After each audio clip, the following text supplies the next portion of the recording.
after a hospital was bombed in Gaza, killing hundreds. Israel blames Hamas and its ally Islamic Jihad for the catastrophe, while Hamas says the Israeli military is responsible and is simply attempting to shift blame.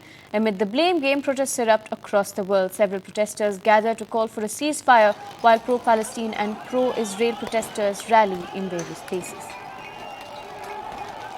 Thousands of protesters gathered outside the Israeli and US consulates in Istanbul after a blast at a hospital in Gaza that, of course, killed hundreds of people. Protesters outside the Israeli consulate tried to storm the building and launched fireworks against the direction of the consulate. Another group held demonstrations outside the US consulate to denounce the US support for Israel since the Hamas attack in Israel.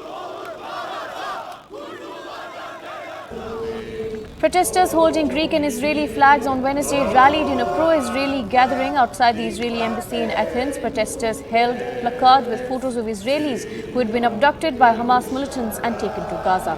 Some even sang Greek and Israel's national anthem.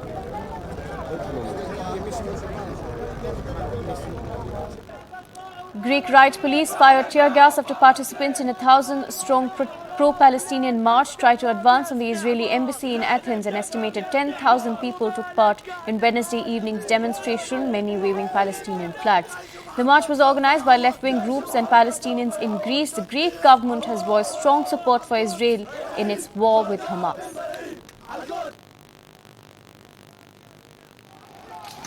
Hundreds of protesters who took to the streets in support of Gaza clashed with Lebanese security forces on Wednesday in a suburb of Beirut near the United States Embassy.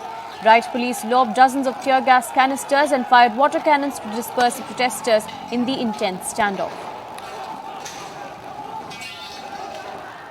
Protesters calling for a ceasefire between Israel and Hamas descended on the capital in US. Hundreds of protesters got into the capital and began to sit in, calling for an end to the bombing and quote-unquote let Gaza live.